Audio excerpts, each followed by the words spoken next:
What's the best Sony full-frame camera for someone who wants to take his YouTube journey seriously and desires to deliver the same image quality as the other bigger YouTube channels? As a full-time content creator for almost 10 years, what I can say is that you need a truly reliable camera that can film for hours and provide good quality footage. You also need a camera that can do everything you throw at it, so talking head videos like this one, streaming for hours and hours without stopping, product shots for the B-roll footage that you will slap over your videos, high quality photos for your thumbnails, and so on. And the Sony A7 IV can do all of that minus just one thing that we will discuss later, so stick around. After 2.5 years since I've got my first Sony A7 IV body and joined the Sony full-frame camera system, 2 years since I've started using it for video, and more than 1 year since this camera works in the studio for a minimum of 3 hours on a daily basis, no weekends, no nothing. What I can say is that the Sony A7 IV is the cheapest, best option for any content creator. And in this video I will explain why. And one very important thing to mention is that this video is not sponsored and I have paid with my own money earned as a full-time content creator for all of my camera equipment. So why am I making this video? Because you might be in the same boat as I was a few years ago when I was deciding to switch from Panasonic to Sony or another full-frame camera system, or you might just wanna take your YouTube and content creation job or even streaming seriously and you need to decide which camera to get, and of course don't waste money buying gear that will simply not work. So here are the main features and advantages of the Sony A7 IV.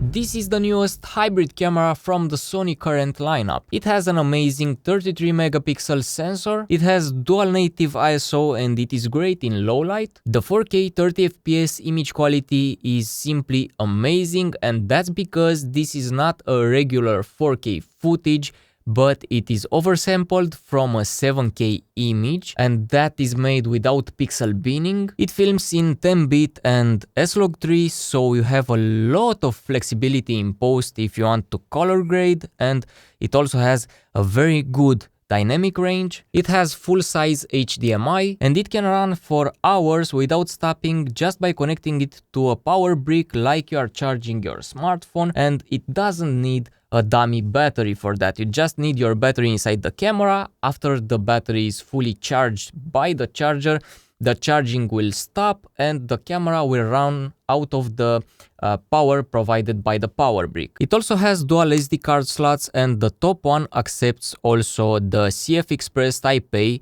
cards. And the autofocus system is simply amazing, and after you learn how to work with every AF mode provided by the camera, it is unbeatable. So after all this time with my two A7 IV bodies in the studio, I could really find two downsides. The first one is about the build quality and more precisely the lack of magnesium on the backside of the camera. Sony decided to use plastic for the back part of the housing, and we all know that magnesium would have made a better job when it comes to heat dissipation. So the camera might overheat when using it for a longer period of time, but there is a simple fix for that and it always works, and I've never managed to overheat the A7 IV when I had the screen flipped to the side. So for me, for an ambient temperature of let's say 21-22 degrees Celsius,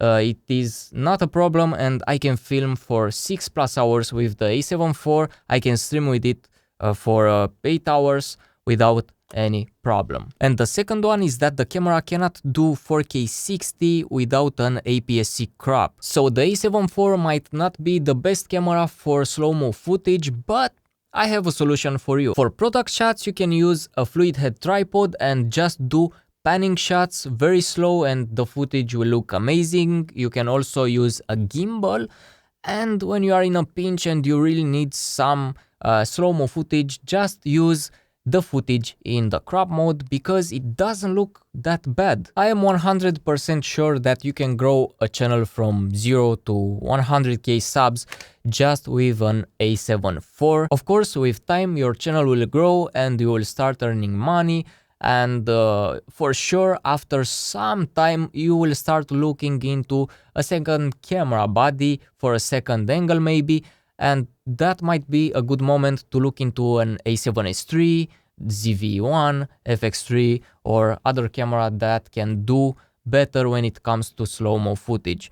But the lack of the 4K 120, let's say, on the A7 IV, I don't see it to be a problem since the camera shoots an amazing 4K footage that looks crystal clear. And if you already have an A7 IV body and you clicked on this video but you are searching for what camera to get as your second body in your studio, what I would recommend is to pair the A7 IV with the A7S3, and that combo is really amazing and you can shoot almost anything that you want. And now let me answer some questions that I receive a lot from my subscribers on my big YouTube channel. And let's start with this one. Why not the A7C II? In my region, the A7C II is more expensive than the Sony A7 IV after all the discounts have been applied, so the camera has an unbeatable price. And also the A7C II has only one advantage over the A7 IV in my opinion, and that's the AI system for the autofocus. But other than that, the A7 IV is a better camera in my opinion. It has the full-size HDMI. I think it handles the heat way better. So even for photography, it is a better camera because the shutter can go up to 1/8000 instead of 1/4000. So yeah, A7 IV all the way. Why not the ZV-1, you might ask? So even if the ZV-1 has a very good price and it is, I think, the same or same-ish as the A7 IV, the ZV-1 will not work for long format videos in my opinion, will not be great for streaming. If you are streaming for hours and hours and you want to use it as a face cam. It has only one card slot as the Sony A7C II, and if I remember correctly, it also doesn't have the full-size HDMI, which the A7 IV has. But if you are not planning to use the camera for long format video or for long recordings, and maybe you are just vlogging and you film 5 minutes here and 5 minutes there and so on, the ZV-1 would be a great choice since it has better low light capabilities than the A7 IV, and it can also do slow-mo. So if you don't plan on filming anything like this video, just go for the ZV-1. It would be a great choice. And the last question, why not the A7S3? And of course the answer is the price, because the A7S3 is a lot more expensive than an A7 IV body. It would be a better video camera in many ways than the A7 IV, but the price is really outside of the A7 IV's price range. So the Sony A7 IV will remain as my main A-cam here in the studio a few years from now, and to be more precise, I am not planning to change the A7 IV until the 8K footage becomes the new standard here on YouTube, and of course not only for us the creators but also for the people that consume the content. And by the way, the footage that you have seen from this angle in this video comes from my A7 IV, and also the audio is routed through the XLR handle directly into the A7 IV, and it is baked over the footage after all the processing is made. If you found this video helpful, please consider subscribing, because you might wanna find out why I have chose this lens to glue onto my Sony A7 IV body in this studio.